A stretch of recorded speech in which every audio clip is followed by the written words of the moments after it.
more than a trend.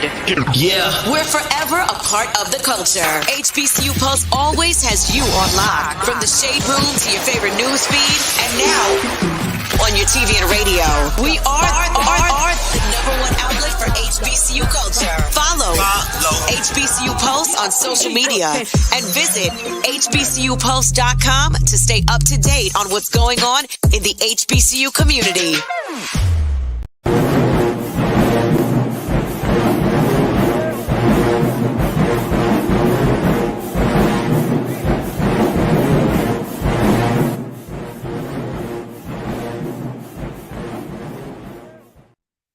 What's going on, everybody? This is Randall Barnes, founder of HBCU Pulse and host of HBCU Pulse Radio, in the building for another special edition of the show once a day, where we are talking about the HBCU experience, the HBCU Band Alumni 3rd edition.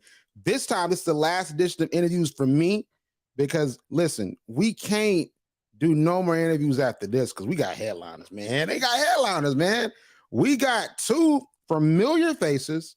One you just saw earlier this month. You just saw Caleb Dunbar earlier this month.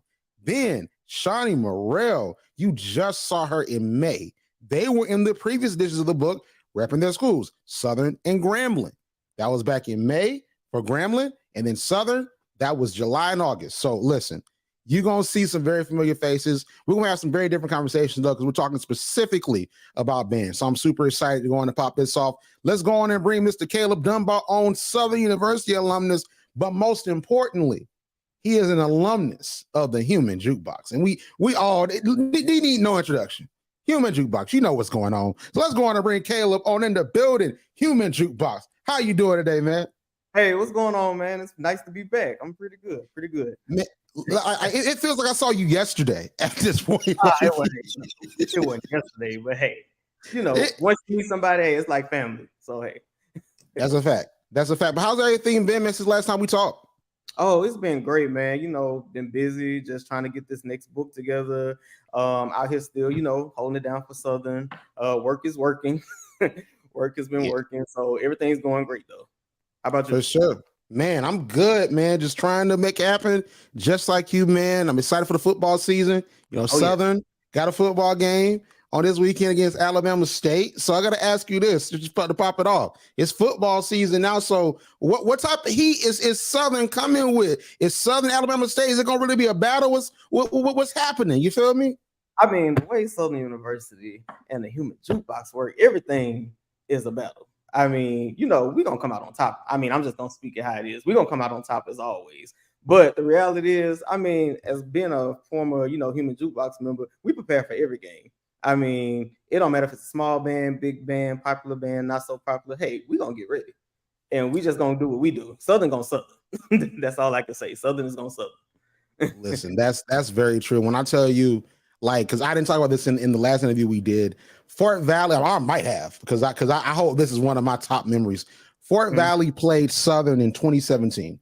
You know, it was one of, you know, the games where it's like a Division II team would play an FCS team. Now, granted, we were competitive on the field. We were pretty competitive, you know, because it was a real close game. It was closer than it needed to be for Southern, you know.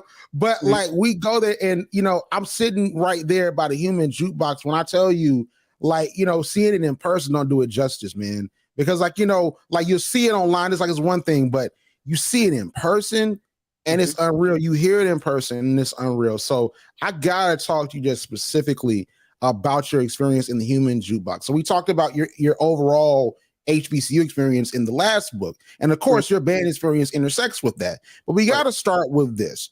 So how did you join the Human Jukebox? Like, what was that process of you joining the Human Jukebox? You mean as in like my freshman year or like leading up to? Okay. So freshman year, so we know why you decided to go to Southern and how all that was. So the Human Jukebox portion of it, how'd you get involved in that? Oh man, so it started with like the whole tryout, and then, you know, I received a letter to come to band camp. So kicking off with band camp, I remember coming and being like, oh, you know, I was all excited, like, hey, you know, I'm going to the collegiate level. Let's start with that. First day, walked in, and I was just like, oh, this is gonna be very intense. That's all I can say. It was like, oh, this is gonna be very intense. I knew from like day one that the expectations were gonna be high because they came in, the band directors introduced themselves, they let them, they talked to our parents and all that good stuff. Then they told them they could leave. And then once that happened, it was like, oh man, everybody was like, all right, it's in go mode time. Like, let's tell y'all what we need from you all. You have to be at a certain place at a certain time. We're gonna get up, we're gonna make it happen, and we're gonna begin the process, not knowing what all entails with the process. So I came from a core style band. So for me, this was all just a whole brand new thing. So as we got started, I'll say the first band camp was very, very intense. It was very it was like drilling. Like we were getting everything down packed. I was adjusting personally. I was like, okay, they want me to do my knees. What? They want this? Oh, okay, got it. So in the beginning, for me, I will say it was a struggle for me in the beginning, only because of the fact that I was transitioning from core style to show style. So, to me, that's more flashy. That's more, entertaining. Like we played okay music when I was in high school, but I'm telling you, there's nothing that beats an arrangement by Southern. It's like the technicality. It's knowing how to be able to march precisely, making sure you hitting those 90s, all that. So it was freshman year was it was a learning experience. I'll say that it was very good in a learning experience. So we got to talk about this because, one thing I've always been very interested in is the tradition, the switch from core style to traditional style. Mm-hmm. So for those that don't know, the difference between the two, first, could you tell us, what is the difference and how you adjust it to the traditional style that Southern typically plays? Okay, so with core style, that's more of for people who's in band, they may understand it's more of the roll step and the very you're very uptight up top. So you're not doing the whole Jaguar rock and all that kind of stuff. It's just very like this. So it's not really that flashy. So coming to the traditional Southern style, it's very high knees, it's that drive, that hitting those 90s, it's that Jaguar rock making that U, doing all the good stuff that just makes Southern. So when I got there, I was like, okay, I have rhythm. So I never questioned that part. It was just more of being able to get it all while memorizing all the music, because truly Southern is one of those bands that I've noticed. One thing that really separates us is how our drills and the music flow together. I really love the way how our marching style really, it's you can almost just feel it as you march. It's I know a lot of people say, oh, you can feel it, you feel the bass drums and all that kind of stuff, but no, with Southern in the music, the way it's wrote, it's so, I don't know, it's just so beautiful to the where you can just you just feel the groove. It's like a groove that you just feel. And so it made it easy for me coming from core style, where it was I feel like I should be doing extra, but I can only do so much, to with the traditional Southern style, it gives you that freedom to kind of you really feel it and get that groove. So that's what made it easier for me. Because the counting was the same. It was just getting that intricate groove in while you're playing. So, and I think I know the answer to this, but I have to ask this. So, which style do you really prefer? Because I think the answer is traditional, but which style did you really prefer? Did you maybe like core style a little bit better? Did you like some elements of core style? What was your favorite style? My favorite style is what I learned at Southern University. Because all through high school, honestly, I stayed in band in high school just to go to all the football games. And I like concert band because it was very musical. So it taught me a lot of technicality. It allowed me to become a better musician. But to come down to it, I like to put on the show. I mean, that's just me in real life. I will clown. If you really get to know me, I'm one of those people who hey, let's perform. Let's give them a show. We're going to dance. We're going to turn up. We're going to do all that. Let's do it. So that was a way of me kind of expressing myself by being on the field. So listen, I love it. I love it. So listen, we got to get some memories. You got to give us, because you've been here before. So you got to give us 3, because I had 2 yesterday. Give me 3. Some really good, and I'll count you off. So we're gonna start with the first one. Give me one good memory from your freshman or sophomore year. I'll go with we just gonna leave freshman year, whatever. We're gonna do sophomore year. I believe there was. We did. So one of my favorite memories was we did a Battle of the Band against. Well, it was I think we did a performance at a high school band in Jackson, and that's when we were getting ready to get on the field. Everybody was lining up, and Jackson State decides they want to blow power on us. And so this is kind of what triggered that whole power battle. I don't know if you ever know about back in 2010 when they had the whole power battle between Southern and Jackson, but they decided they wanted to blow power on us right before we got on the field. Now, keep in mind, this was like a high school Battle of the Band showcase. So we lined up in the sideline, and Jackson is right behind us, and they thought they could try to get one on us and just blow power right before we get on the field. Cool. So it came during the football season. Later on, we had to play Jackson. We hadn't played them yet. So as we were playing them, we decided we was going to play power. So that whole game seemed like it was a battle of power between Jackson and Southern, to where the point was after the fifth quarter, we ran on the field as we were getting ready to line up. Jackson tried to play at us one more time. So we lined up in the middle of the field at the end of the game and blew power one more time at Jackson. And everybody was like, oh, they really been going at it with this power battle. And the crowd loved it. But I mean, for us, it was like, oh, y'all want to try to crank on us, but we're going to show y'all how it really goes. And it was like a battle the whole game. So that was like one of my favorite memories from sophomore year for sure. I love it. So I got to ask this, right? So from what I understand, right, and you learn new things when you're in this space. So okay. Of course we know that Southern and Grambling are rivals, traditional rivals from back in the day, right? But yes. One thing that I've learned in the past couple of years is that it seems as if Southern and Jackson State have an even deeper rivalry than Southern and Grambling. Is that true? Honestly, yes. So the thing is, when it comes to Southern and Grambling, that's like that brother-sister rivalry. Like, we're both from Louisiana. One's from the top of the boot, one from the bottom of the boot. I mean, we're both HBCUs. And keep in mind, I'm pretty sure most people have family members on both sides. So it gives that whole house divided feel. Now, when it comes down to, the Bayou Classic, it comes down to, everybody want to take home, like we won the Battle of the Bands, won the step show, won the game, because it gives you bragging rights amongst, your state. Your family and friends come in, everybody's always like, oh, we beat y'all this year. We beat y'all 4 years in a row, this, and that. So like with the Battle of the Band, it's very like, oh, we on your neck. Because 9 times out of 10, you probably have cousins playing against each other. You might even have brothers, siblings playing against each other. So, I mean, whenever you're just battling with Grambling, it's an understood battle. But at the end of the day, we brothers and sisters, and y'all, we not going to let each other mess with each other. Now, when it comes to Jackson, we just don't like them. No, because Jackson, that's a whole nother beast. Like Jackson, I think everybody gets up, like we have chants for J-State that's just like, man, like J-State make you just want to, because they're fans, as you walk through, their fans, they want to hit you with the pom-poms. They want to like try to pull on your capes. They want to try to pull on your jacket, try to mess your step up. Like it's like on some real heated battling when it comes down to Jackson State. So I think like when it comes to that rivalry, it's like, it's going to be a 0 quarter. It's going to be long.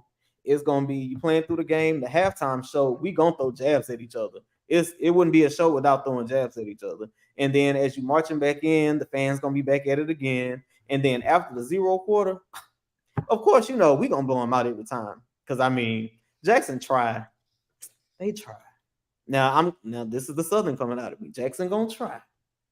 But I'm sorry, the Juke is just untouchable. I'm sorry. That's just what it is. I mean, I feel the rivalry energy here, and it honestly it perplexed me because typically when you talk about primary rivals, because a lot of folks don't like to open up to the fact that sometimes, especially in football and in band culture, that you can create sort of new rivals. And I think that, in college, it's so traditional that it's like, no, it's Southern and Grambling. But it's like Jackson State and Southern is really ingrained because first SWAC championship was Jackson State and Southern back, I think, 98 and 99. It was on BET. I watched it. You know what I'm saying? So, and if I'm not mistaken, Southern won, I think. Southern won. You know what I'm saying? So, like, it's ingrained, but, did it go to another level? Like, was the energy, especially as an alumni, was the energy on a different level when Deion Sanders was there and, Southern got back Eric Dooley, who was on that Pete Richardson staff?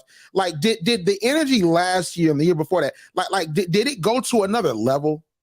I wouldn't say necessarily that it went to another level, like because of Deion and Eric Dooley. I think the rival with Southern and Jackson, it just grows every year. just because it's like a highly anticipated game. Like the Boombox Classic is one of those games that it's like it's not bigger than Homecoming, but it's right up there with it. Like I would say, if you had to put it, it would be Homecoming, Jackson. Well, no, I'm gonna say Homecoming by you, Classic Jackson. But Jackson is still like a good like Rob, just because the fan. Like I really believe like you have two good bands. You have two teams that have a history of just being very like it's just it's I don't know how to explain it. You kind of just have to be there to understand the true rivalry. It's like Jackson, their fans, they gonna talk boys. So it just make you want to like dig in your Southern bag and be like, oh, I'm pulling out everything for y'all. Like our fans gonna be on it. They make it rowdy. The band gonna always, do what they do. And I mean, the football team hope. I mean, most of the time we win. I mean, lately we've been, but this year September night, it's going down. We winning it all. It's going down. So remember, that's so early though. Like that'd be the thing. Like it's so early. Because we get FAMU versus Jackson State on Sunday. Then like so soon we getting Southern and Jackson State. I want that at the end of the year. I need that right. like the last two games before the Bayou Classic. Like that's really what the streets need. You know what I'm saying? Yeah, but I mean, hey, they getting it early this year. And the only thing is, like, I don't know if y'all heard Southern this at this Battle of the Band showcase, but whoo, Poe Jackson. Oh my God. I heard some clips. It was tough. It was tough. I heard some clips. So and we gonna talk about. I would say we're gonna talk about the ESPN Band of the Year too. I know we talked about it a little bit before. We're gonna get a little more in depth with it because now we know a little bit more of what's going into it. But your second memory, I need another memory. So like sophomore, junior year. Like take us right there. You say sophomore. How about junior year? Oh, junior year. I think junior year was the year we went to Disney. If I think that was correct. We went to Disney that year. If not one of those years, we went to Disney, and that was fun because that was like the first game. I think that was the BX SWAC champion or like game challenge or whatever. Yeah. So that was pretty fun. That was my first time going to Disney. I didn't go to Disney growing up, so that ties into like what I mentioned in my book about how, or in my chapter of the book about how Southern University Band really afforded me opportunities that I didn't have growing up. So as far as like going to Disney, like my family, we traveled, but we didn't go to Disney. So for me, being in college, I was like, oh, we have a free trip to Disney in a sense. It's like it was a working trip because of course we had the game and perform and all that kind of stuff. So we did the parade. We got there. The bus ride was very long, so we had a lot of laughs and jokes on the bus on the way to the trip. Getting there was actually fun. It was hot. Now I will say that was like one of the hottest games we ever had while I was in the band, and so it was pretty fun. Like we got to march in the Disney parade, which was pretty cool. We did that, and then once we finished, we kind of got to catch the end of the parade because I think we either led the parade or something like that. So we cut off at a certain point. So after that, we got to go explore Disney, check out all that. So for me, that was a good memory. We had some good memories later on, like after the game and all that kind of stuff. So that was one of my junior year memories. I will say that. Yeah. So as far as like, the college experience, like one thing that I always found that was endearing is that college is almost like the peak of your life for some of us. It's like the peak of your life because you're doing so many things that you didn't do in those first 17, 18 years. So how was college life, especially as a member of the Human Jukebox, different from your regular everyday life? Even not just like, in high school it was one way, in college another way, but how was it like when you with the Human Jukebox, you going at Jackson State, you going to the Bayou Classic, you going to Disney, then it's time for you to go home for Christmas break and Thanksgiving break. Like, was it lit or was it like, man, I want to go back to Southern because I'm at top of the world right now? Oh yeah, it was definitely ready. So I come from a small town, Jonesville, Louisiana. Shout out to my people. Love my hometown, but it's very small, rural area, North Louisiana. So it wasn't really much to do. And so being in a band, when you spend so much time with certain people, whether it's upperclassmen, your crowd brothers, or even like as the freshmen come in and they, cross over and you get to know them and all that kind of stuff, you kind of build this family and this community that you're used to seeing. So when you go home, even for like that Christmas break, it's kind of like you just sitting there like, yeah, if I was at Southern right now, we'd probably be doing X, Y, and Z, this, and that, going here, going there. So for me, it was like a change of pace. So when I go home, I would generally just work most of the time when I went home on breaks because there was nothing else to do. So why not make money?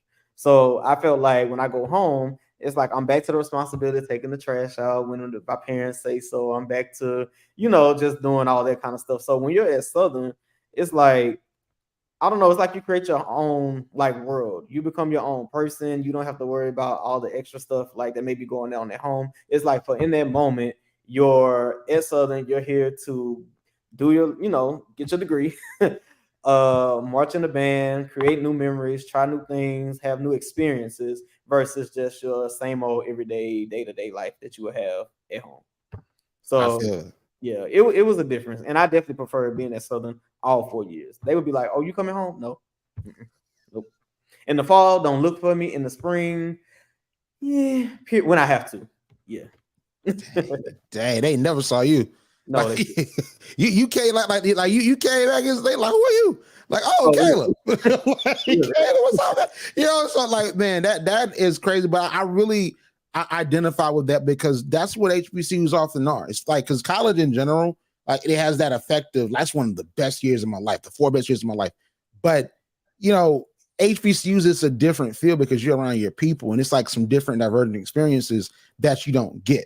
So senior year, I know you had some memories senior year. That's senior year. So give us some memories from your senior year.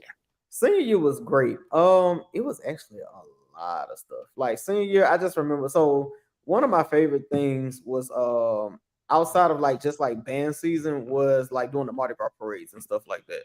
So my senior year, we had a few I think we did more Mardi Gras parades at that time. Because I think we used to do 2, but I think that year we may have done 3 or 4. I could be wrong, but I just remember doing a few Mardi Gras parades.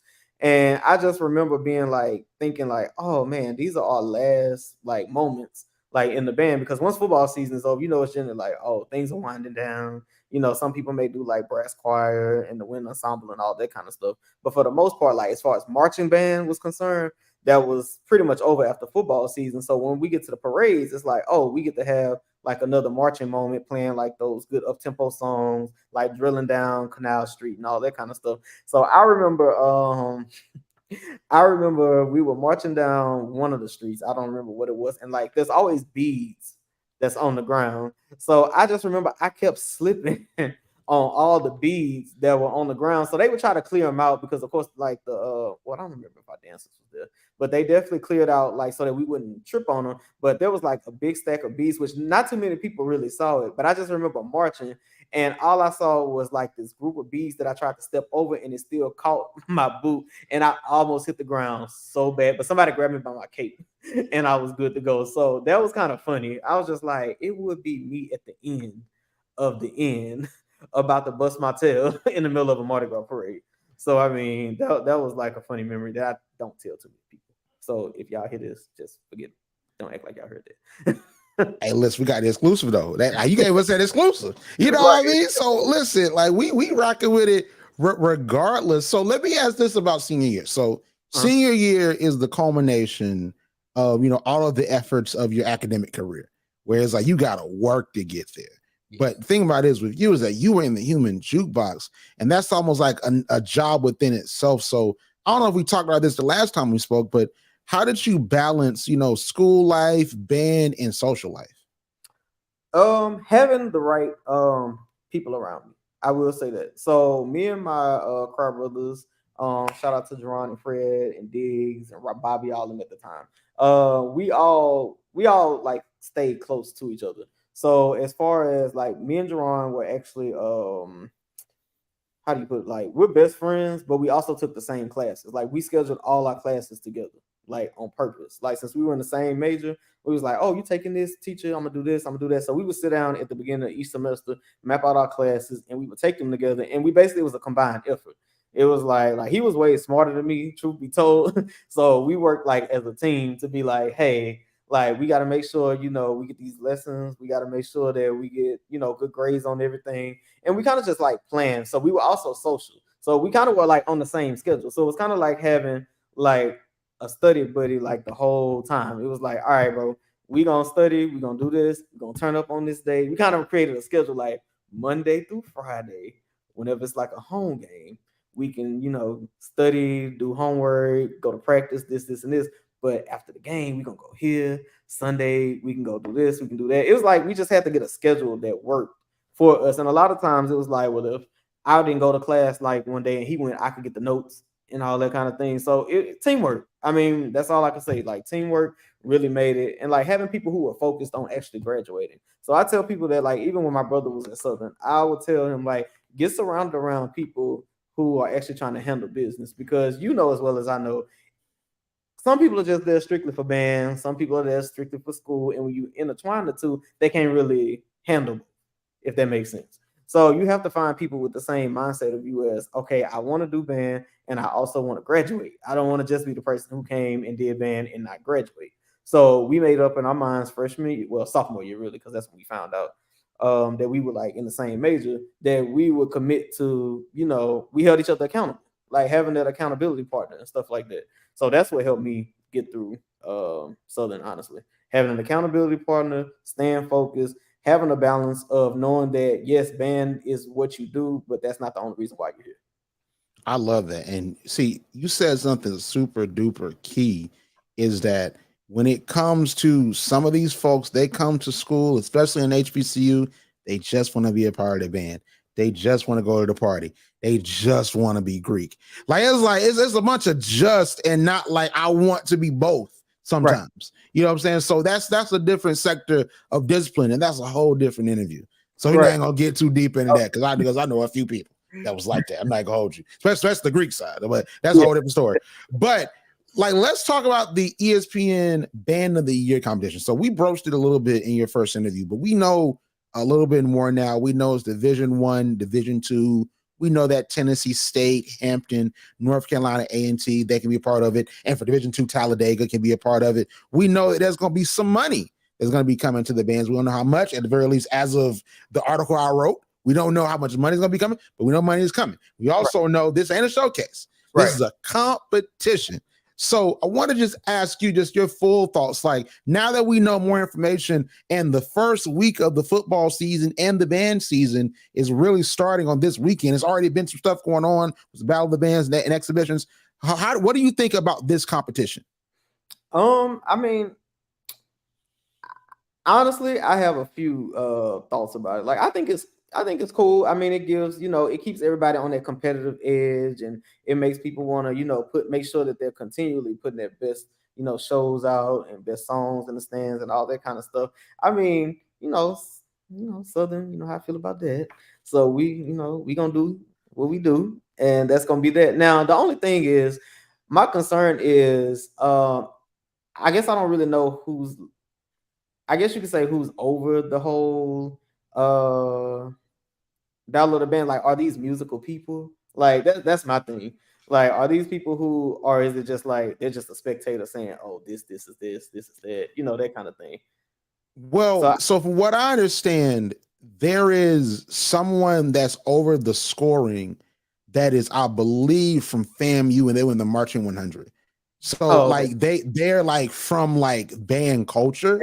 And because Anscape was doing like the rankings, they were doing like different rankings like every year. So essentially what they were saying is that like that was the first amalgamation of this. Like the whole entire goal was to get to a competition where the bands compete over a series of weeks in their regular shows.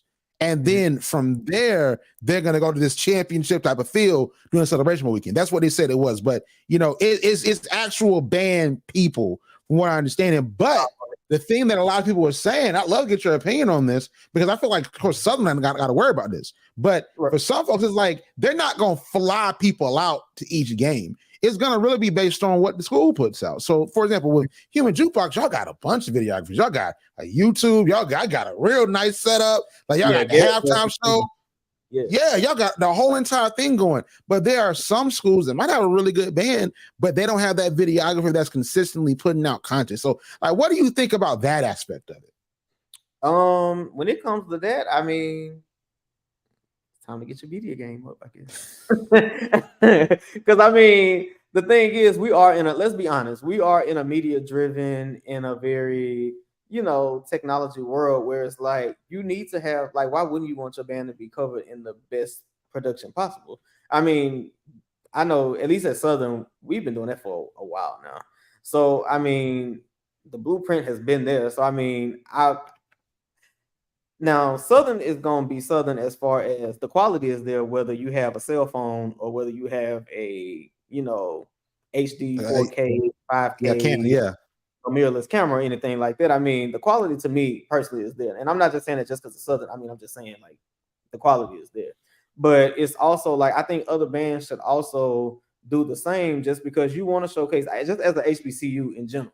And an HBCU band should be showcased in the best quality because I feel like all HBCUs, just as a whole, like we put out the best like band content in just overall. Like, I mean, I sat and tried to watch like other bands, and I was just like, it's the core style just don't do it for me.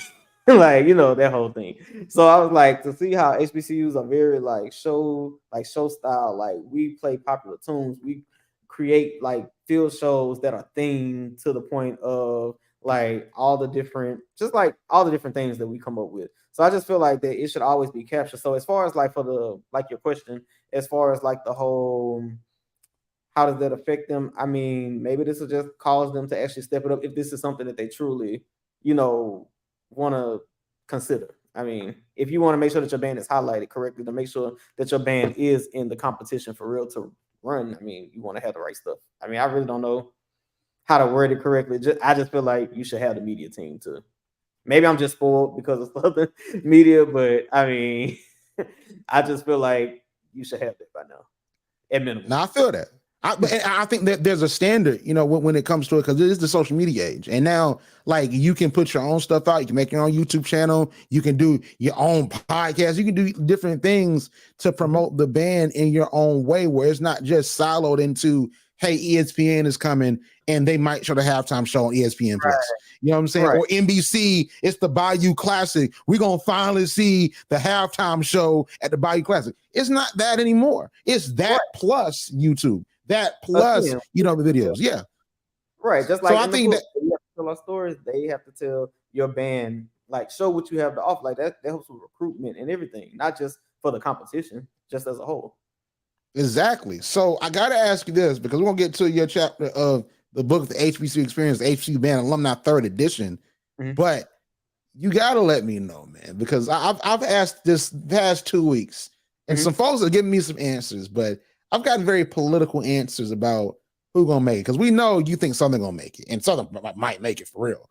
But who else are you thinking has a shot? Like if like you had a crystal ball, you could say, hey, this person is, or this band is making it Division 1, and these two bands are making it Division 2. It's Southern and who are the two Division 2 bands that are going to make it to the Celebration Bowl weekend? No, don't take this the wrong way. I don't really listen to too many other bands unless we playing against them. And I'm be honest, I fast forward through some of it. No disrespect to anybody. I'm just saying my ear is trained for Southern. So I would think that Jackson would be there. I would think that they would be there. I also, let's see. Is North Carolina, is that included in that too? Yeah. So North Carolina A&T is included. So North Carolina A&T, Tennessee State, and Hampton are included. Okay, so I would think North Carolina A&T would be somewhere in the mix, and I mean, just because that's our like brother sister school. I would like to see Grambling, in there. So I mean, that's pretty much all I have for right now. Like, I mean, I don't know. Honestly, it's kind of hard to say on that one. Well, let me just say to this, like, wouldn't it be cool? You know how it is in sports when it's like, it's like the Eastern Conference Finals, or it's like the NFL, and it's like, the conference championship before you make it to like the Super Bowl, and you got two teams, they battling it out and they rivals. And I know the Bayou Classic ain't really, it's not going to be the determinant, because they said it was. They said SWAC Championship, Bayou Classic, that it's cutting off by that time to make sure everything's equal. But like, what if like one weekend, that last weekend before the Bayou Classic, y'all playing, the different games, and it's between Southern and Grambling on like the SWAC side to go against the MEAC or whatever other school that's not in the MEAC. And it's like y'all just going back and forth. 2 different locations. You know what I'm saying? Right, Like y'all right. somewhere. And this is like back, they like, man, we don't know who we're gonna pick. Hey, I can see it. hey, that would be interesting. That would be very interesting. But I already know Southern gonna take it. Listen, we gonna see. I'm telling you, I'm don't miss. I'm sorry now. Jukebox don't miss.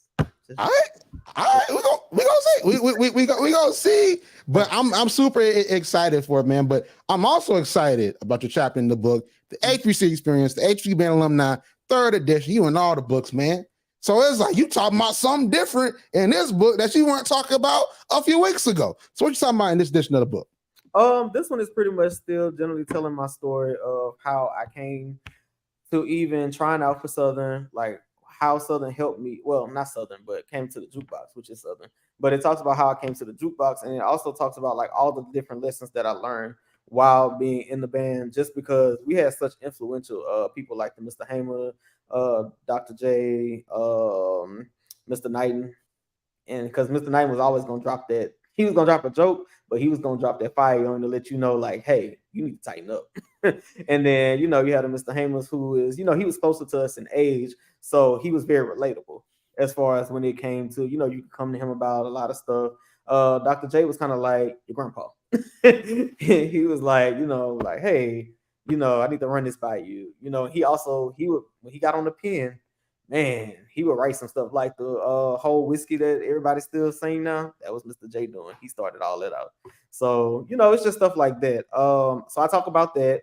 I talk about outside of just the lessons that I learned, some of the experiences that I had, as far as like positive experience, as far as like the family and community that I built, especially because of the fact that I'm still connected to all the people that I built as my community in the band.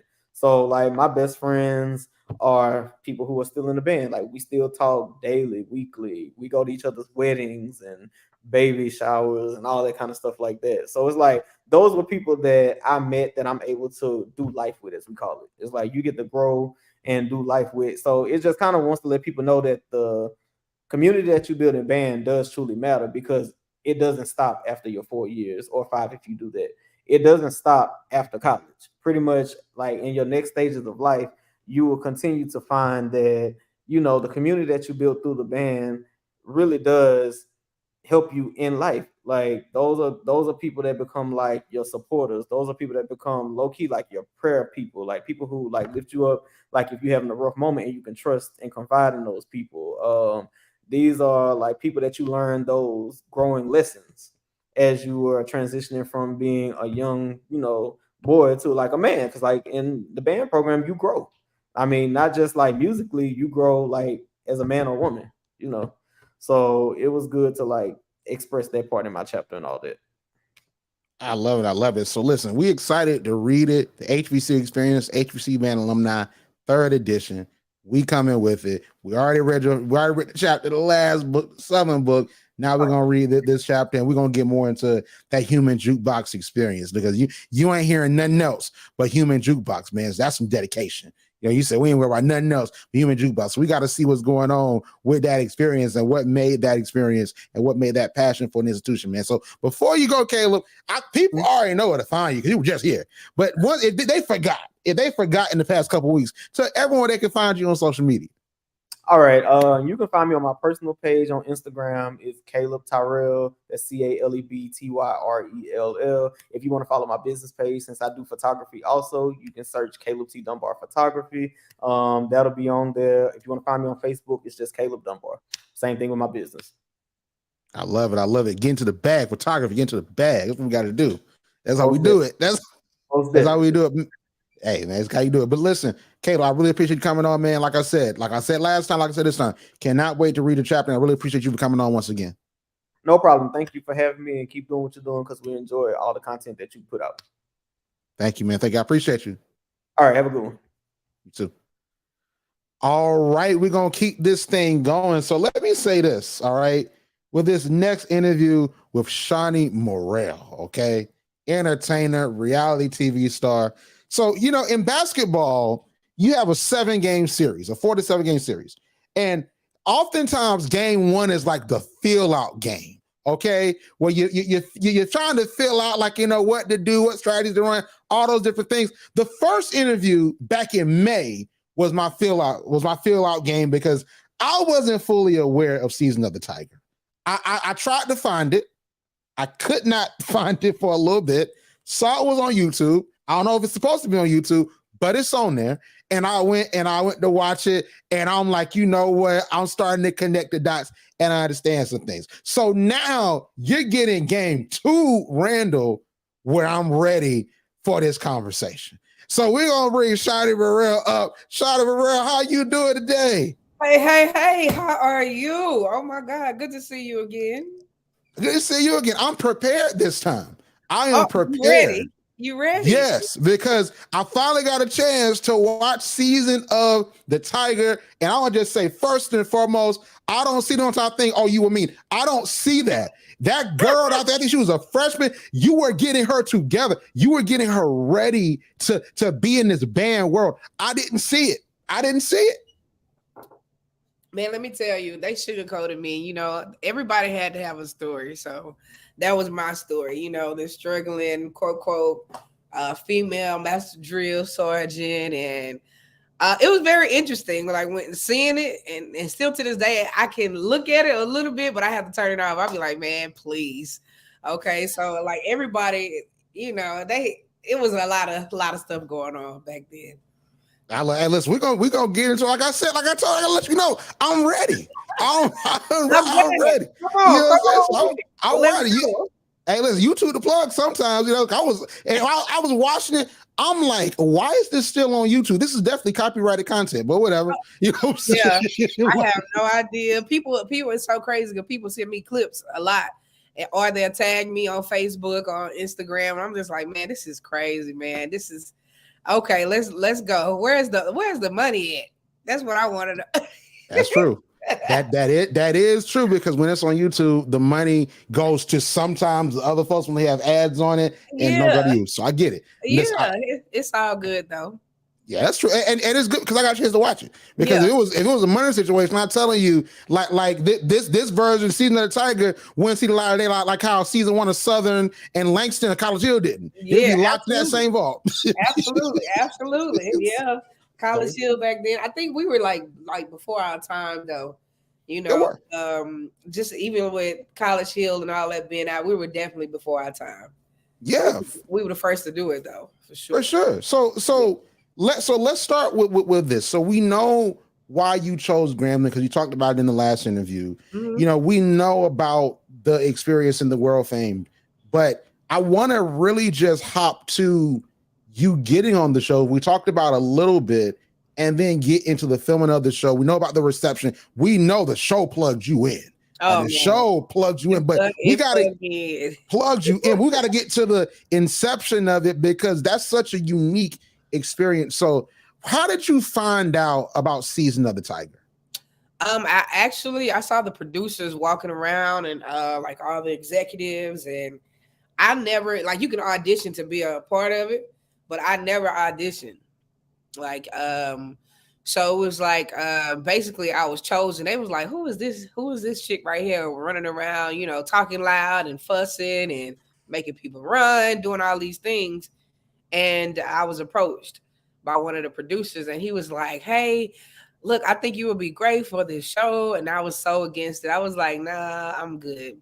And still to this day, me and that producer, we're very, very close friends. He actually lives out here in Houston now filming. And we talk about it, we laugh about it. And I was like, man, I could have missed out on a grand opportunity. So basically they interviewed me. They were like, you are great for the camera, and you have a great position in the band. And that's how I ended up on the show. One of the producers was looking at me the whole time, and he was like, no, we need her right here. She's the mean girl, basically. I don't see it. Like, I'm not just saying just to say it. Like, because I was like, okay, let's see what's really going on.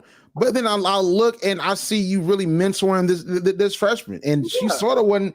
She sort of wasn't really getting it because she was a freshman. You know what I'm saying? So you was trying. You almost, how I looked at it when I watched it, you were almost like a big sister to her. You know what I mean?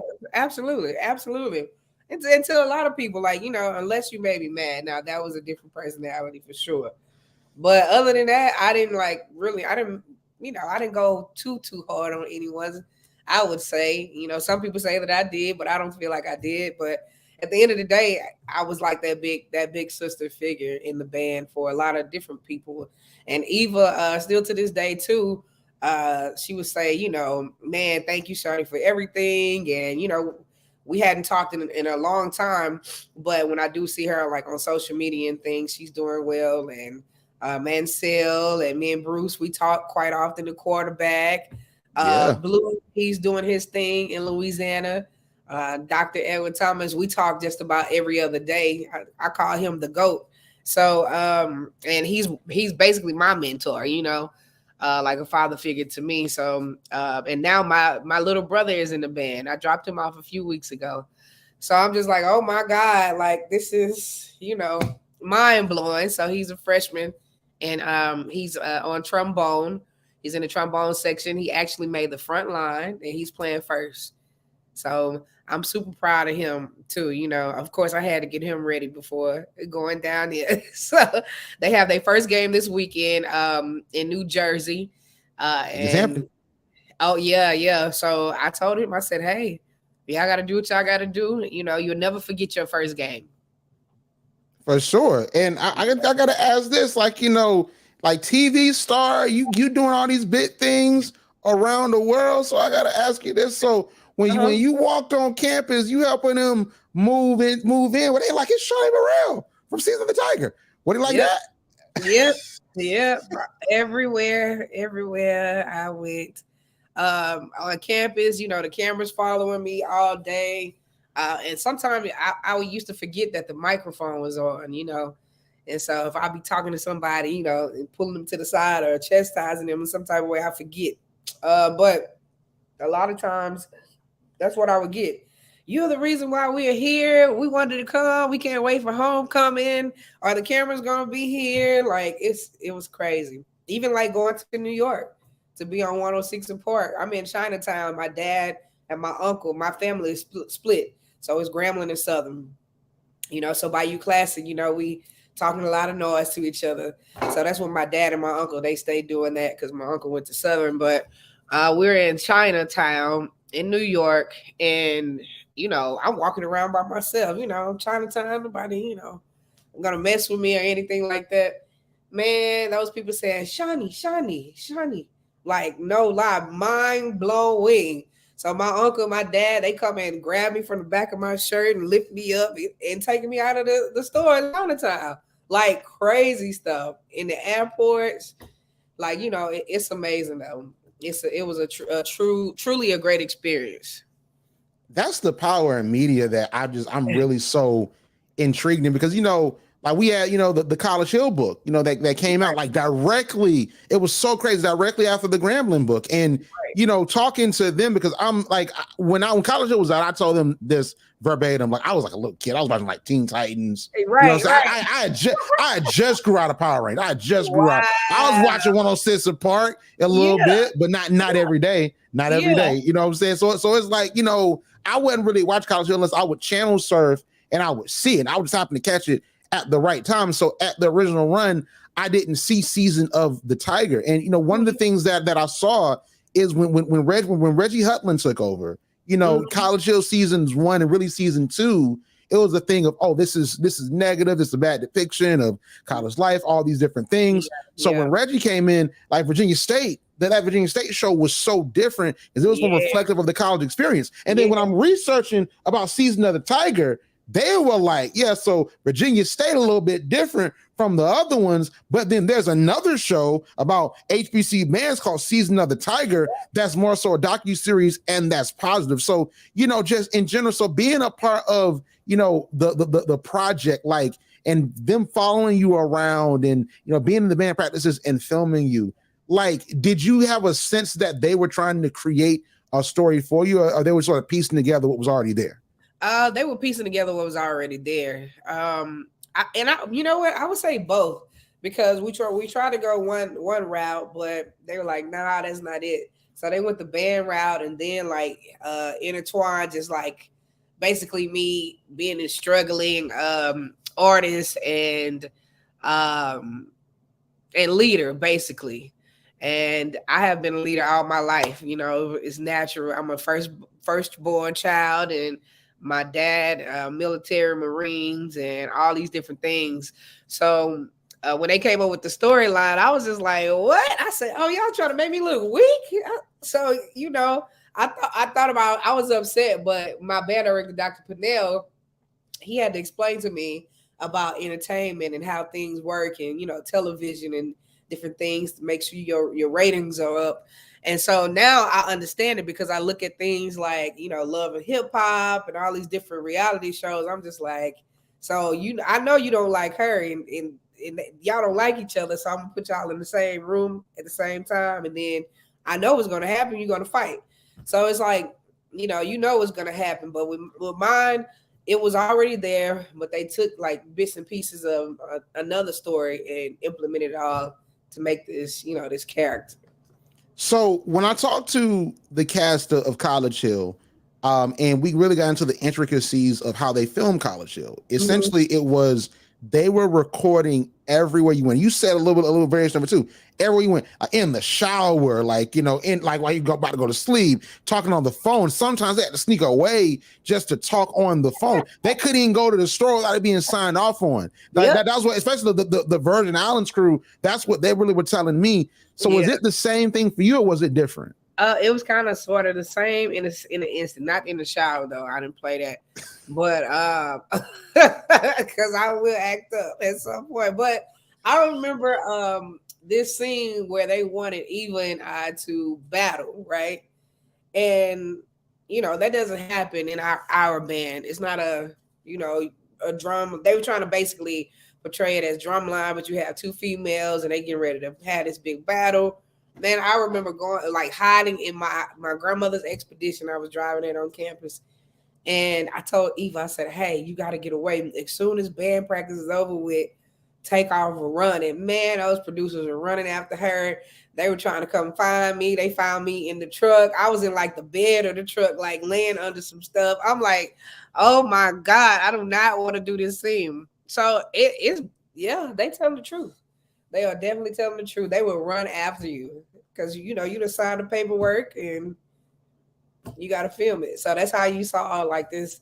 I don't know if you saw that episode of the battle. What I don't because I watched it months ago. So let's everything run together because it's been months ago. I don't watch basketball. I'm watching Republican debates, trying to see how crazy all of them are. I'm watching Power. You know what I'm saying? So it's all different stuff. Just going on. So I don't fully recall that, but I gotta ask this. So it was parts of it that was scripted and predetermined. Definitely. What? It's supposed to be a docuseries. I mean, it's docuseries, but it's also reality TV. I can talk about it now because I'm not under contract. But it was both. They just didn't call it reality. They called it reality, but it's a docuseries at the same time. So you're getting a little bit of both in a sense. Listen, I got a name for it. Fiction. What the world? But don't get me wrong. Some things were real. Some things were. Some things were not. And bits and pieces were not. It was just okay, So it is what it is, though. At the end of the day, I'm drinking water, by the way, to all the viewers. I want them to think I'm up here drinking Bud. This is so good sparkling water. Man, this how I know you a star. You got you a fancy bottle. Yeah, Big shout out to my family in Atlanta for the Saratoga St. James Live. So I'm not drinking beer or wine, guys. The bottle is just an extravagant bottle of water. Yeah, it's really good though. It's sparkling. It makes you feel like you're drinking, a Sprite, but it's it's water. Hey, now sparkling water lit now. That's like sparkling water to move. See, I get the Crystal Ice. You get Saratoga only for stars at this point.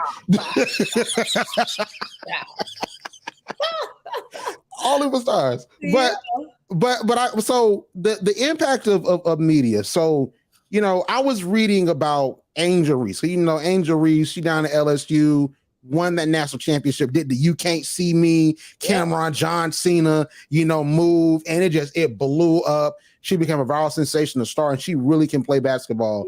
And what I read is that after that moment a few months ago, she now can't take like classes on campus. She's taking online classes now, which I thought that was very interesting. So what was it like for you? Because we talked about it briefly, the off-campus level of it, but on campus, like after the series premiered, what was it like for you?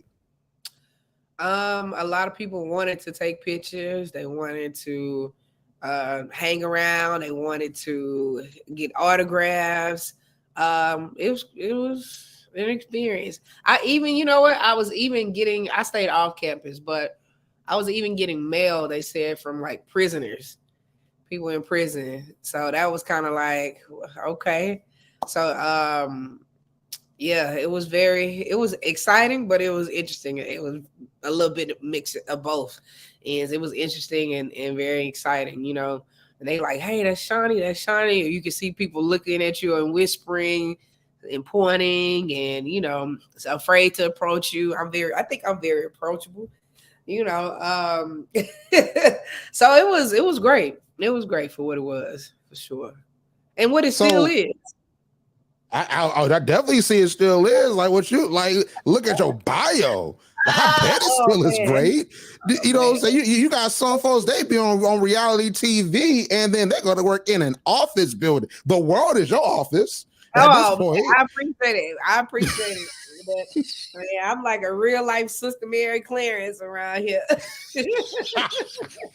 Oh my gosh. So, but like when you look at it, like when you look at, media and, I always, I try my best in this, set of interviews to stray away from drumline, because drumline is, of course, the first thing you think about when it comes to band life. But you even really look and you think about other, band media. Of course, you had Season of the Tiger. You had marching orders that came about, I think 11 years later, 2017, you had marching orders that was on Netflix. Bama State Style, that was on Lifetime. Then Aspire picked it up. You had these different bands. You had a Prairie View show, the Marching Storm that was on the CW. So, and then even the Quad had band elements, although they weren't really the best. I'm not gonna say it wasn't the best picture. It was entertaining, but it wasn't the best picture. But it's like you had band culture that was showcased in all those different ways. But Season of the Tiger to me seems like the first ideation of that, especially that we see documented. So how do you think that Season of the Tiger really affected the perceptions of HBC bands in America at that time? Oh my God. At that time, I think that everybody was like, whoa, like this is great for us. But at the same time, like we really either A, we need to get our stuff together, or B, like, we have our stuff together and we can't wait to battle Grambling. So, and that's basically what it was, but it was on like a whole, people always, they can't wait to battle, but it was probably on a whole nother level for them. I actually experienced that because against Prairie View, when we played in Dallas, and I remember we were on the bus, we're tired, getting on the bus. Man, we heard some drums outside of the bus and they were just ready to battle right then and there. Y'all ain't nothing just because you on TV. Where's Shonnie at? And yada, yada, yada. I was looking at them like, dog, you have no idea what I just went through to get here today. I don't have time for that. But I think it did amazing for the HBCUs, and then it opened up the doors for all the other shows to come about. And it's just like Deion Sanders, with what he did for Jackson State and all these amazing things. Like I thought that was amazing. I was so happy that Deion was there with Jackson State and everything that he did. It opened so many doors for all of the HBCUs, and I'm proud. I say it again, like, you know what I'm saying? Like, but it did, and it woke people up. Like, hey, yeah, we've been here, and we've been amazing. We've been great. So I think it's kind of like on the same level for sure. I feel that. So in general, like one thing that really, was interesting to me is that, you had this show and it made such a big impact on your life and on the impact of a lot of different folks, but it wasn't like a season 2. Like, so was it? Like, do you know anything about that? Was it supposed to be a season 2? Like, what was going on with that? I'm not sure because I think we started. I don't know what happened. I know we had we had so much going on.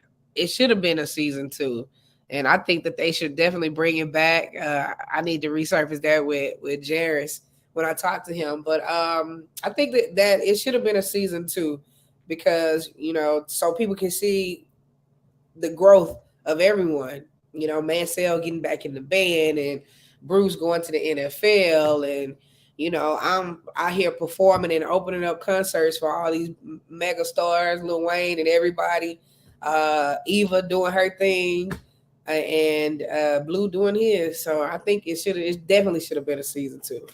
It should have. And the crazy part about it is that after I interviewed you and I did the Grambling interviews, like I had a moment where I really researched that era. And I hate to say era because it's like era. Like I went to school at that point. You know what I'm saying? But it was an era like where you got Bruce Eugene, like that man was one of the best quarterbacks in football. And then y'all was winning all these games. I was going to SWAC championship, winning those SWAC championships. And then even like that year, it was crazy to me that year y'all won the SWAC championship. And they said, let's do a season of the Tiger at Grambling. You know what I'm saying? And then they picked the year that it was up for y'all. You know what I'm saying? So just in general, like, what was that era? And like I said, I hate to say era. It makes it sound like I'm like 5 years old. But like, what was that era like? That era, man, it was the best. Like, if I could go back, I promise you, I would definitely go back to that era because you got, just everybody free, everybody happy, everybody, we know how to party. Southern, when we go down there to Bayou Classic, we all do our noise talking. We still do that right now, but it was just so amazing. The music, you got T.I. coming, out, and it was just amazing. The car shows just coming down the main street of Grambling, the yard packed.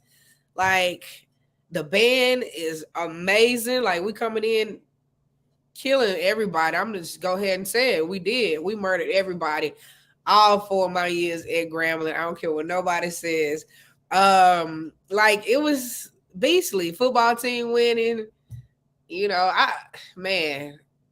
I'm reminiscing right now. The parties, just everything. Like, every single thing, man.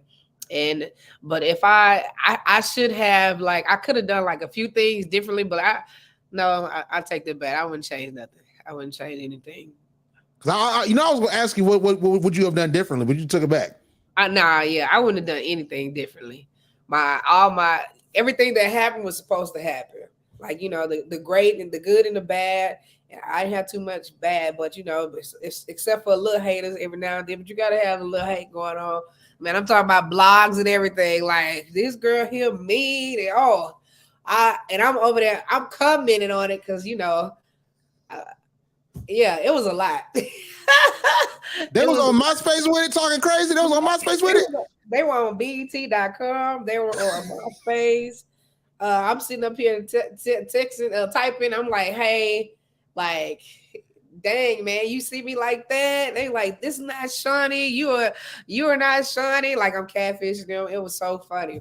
And just a little things. I wouldn't even change anything. Not one thing. So let me ask this then. So this is something similar to what I asked the College Hill crew. And I got a very interesting answer that honestly wasn't expecting from a lot of them, about like almost like growing up and going to college within that level of fame that came from the show. Like you said, like that era was lit. You wouldn't change anything, but you got the negativity of folks coming at you crazy for what they see on TV, and that's not all of you. So like mentally, like what was your mental health like at that time?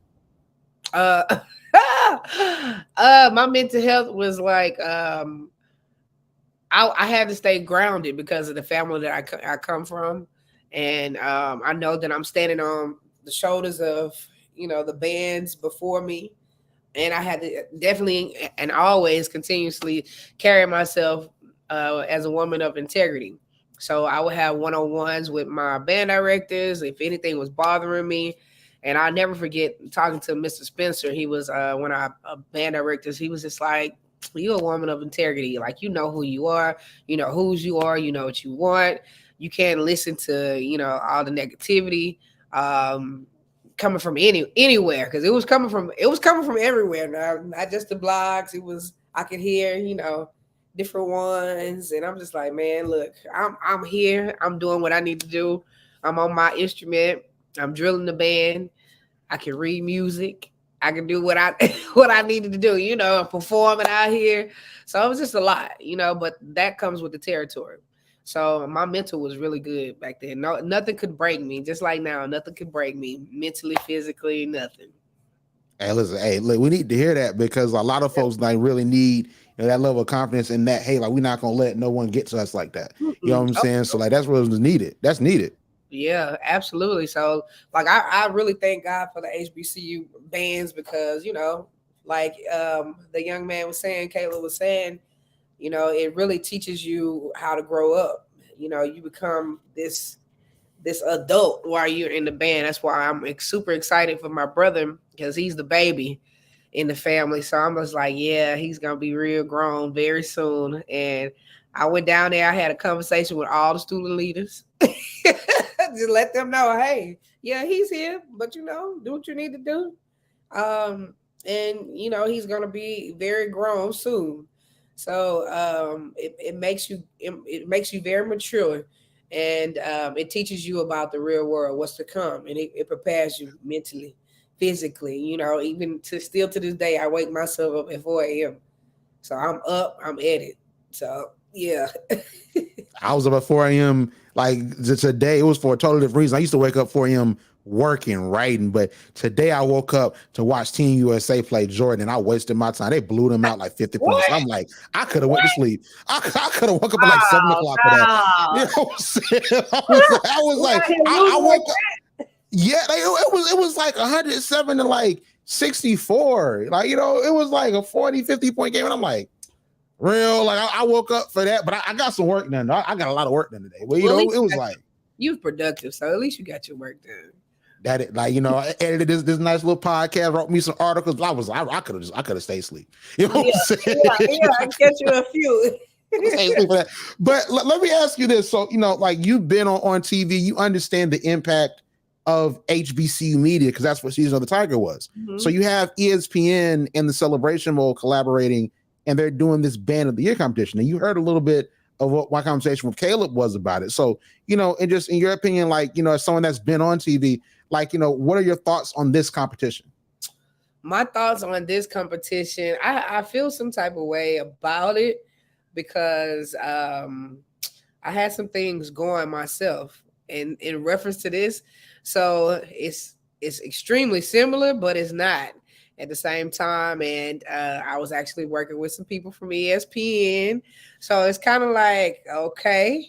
But I would say that, for the most part, it's not identical, like, exactly like ours. But I would say that I think that it's a great opportunity for HBCU. I'm still have a positive mind frame about it. And the exposure of actually saying that, hey, like, we really are the Band of the Year. Like, we really have, this really means that we are the Band of the Year. Because when you come out to like Battle of the Bands, I don't care where it's at, like, I would say Bayou Classic, for instance, it's a battle, but that battle is basically, you went to Southern, I went to Grambling, my band won, my band won, your band can't play, my band is amazing. It's just a bunch of back and forth, but it's not really a set winner. So for this one, I think that it's a grand idea, because those ideas came from grand people. So I think that, I think it's amazing. I feel it. We on the same page. Yeah. Listen. No more need to be said. Let's talk about the chapter. No more need to be said. Let's talk about the chapter. The HBCU Experience, HBCU Band Alumni 3rd edition. So listen. So it's so crazy, because I was talking to Caleb about it. I was teasing him about it. Like, I literally just spoke to Caleb, like, in the interview for the Southern book, like 3 weeks ago, like early August. like the start, like it was like the end of July or the start of August. Now it's like the end of August, almost start of September. And like we're talking about his chapter in this newest book. So you did the Grambling book. You talked about that experience. So in this specific book, like what did you talk about in your chapter? Man, I'm talking about it. And what I'm talking about in my chapter is basically from the time I stepped foot on that pavement to the time I hit the field, my first field show, my experience with working with the band, working with George Lucas, the creator of Star Wars. Like that was epic for the Rose Bowl parade. And we really were the band of the galaxy, the band of the universe. And so that was just amazing. We had all the costumes and just everybody in costume, and all these different people come out. They really take that Star Wars stuff seriously. I didn't know, like, and staying at the Universal Studios Hotel, I'm seeing, I don't even know the proper names for all these characters, but I'm just seeing all the characters. It was crazy and amazing. And I'm talking about, just growing up in Grambling as a kid, and I attended Emma J. Brown Elementary, which is on Grambling's campus. My mom owned a beauty salon by the bus station called LaWanda's Haircare Center. So everyone was coming in my mom's shop, all the celebrities, even Coach Eddie Robinson. I remember him as a kid. And my babysitter, I would call her, she was my mom's shampoo tech. She's really my cousin too. She's the life of the party, like literally, like you talking about when to turn up, she's the one. So she would take me, tell my mom she was going to give me something to eat, quote, quote. She'll take me to what we call the village and give me some chicken and a jungle juice and take me on the yard. And I will see, like, I'm really looking at a for real life, different world type of environment and this HBCU culture and this just Black excellence.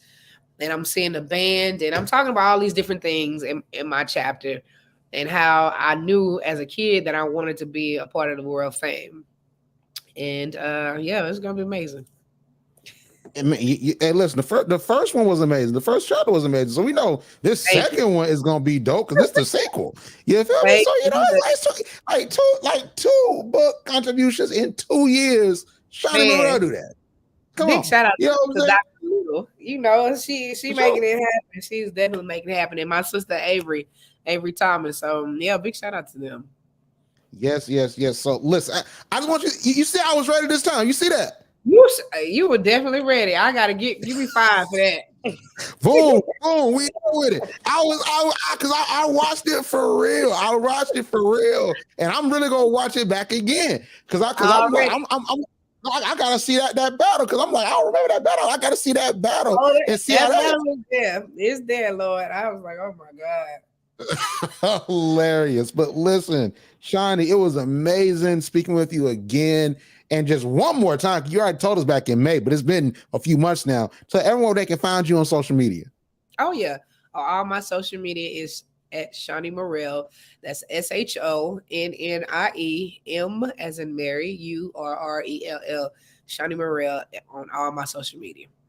I love it. Listen, Shonnie, thank you so much for coming on. And just like last time, we cannot wait to read your chapter. Oh, look, I appreciate it. Oh, my new single is dropping on September 1st. Hopefully, I think that's the date, but it's called Shonnie Glide. It's supposed to be dropping, so look out for that. Hey, we tapped in for that. All right, single. We need that for the football season. You feel me? Oh, he's coming out. Yes, for sure. It's dancing. We dancing, doing everything. Hey, homecoming season coming up too, man. So that's a vibe. That's a move. Oh, you know it's about to be lit. If you come on down to Grambling, so we can show you how it go down. One of these days, I'm happy because I went to Southern one time. I didn't go to homecoming, but when I went on Southern's campus, it felt like homecoming. All them people, I saw them cars. I was like, "Oh, we ain't homecoming opponent." They were like, "No, homecoming next week." I'm like, "Oh, like, all these people." I'm like, we getting people at the Fort Valley games. So I'm like, bro, all these people. I'm looking around the stadium. I'm like, bro, this is a regular game. Hey, it goes down. I went to Southern's too. It's lit down there too. But yeah, you should definitely come to Grambling for sure. Hey, that's the move. That's the move. But Shonnie, listen, I appreciate you for coming on. I can't wait, like I said, to read your book and also to hear your single. I really appreciate you coming on once again. Absolutely. Thank you so much for having me, and you take care. No problem. You too. All right, baby. All right. Listen, that's it, man. Like, listen, that's all the interviews for this time around. The HBCU Experience, HBC Band Alumni 3rd edition, going crazy with it. So many great people in this book, so many great stories. And then just in time for the band season, you're going to get, the premiere date of the book when it comes out on Amazon real soon. Make sure to tap into HBCU Pulse for that. But outside of that, I'm going to get out of here. Thank you so much for tuning in. And as always, we'll see you on the other side. And thank you for tuning in to these series of interviews these past couple of weeks. I appreciate you. Like what you hear? Yeah. Subscribe to HBCU Pulse Radio on Apple Podcasts, Spotify, or wherever you get your podcasts. Also, head to hbcupulse.com to stay up to date on what's going on in the HBCU community. Thank you for listening to HBCU Pulse.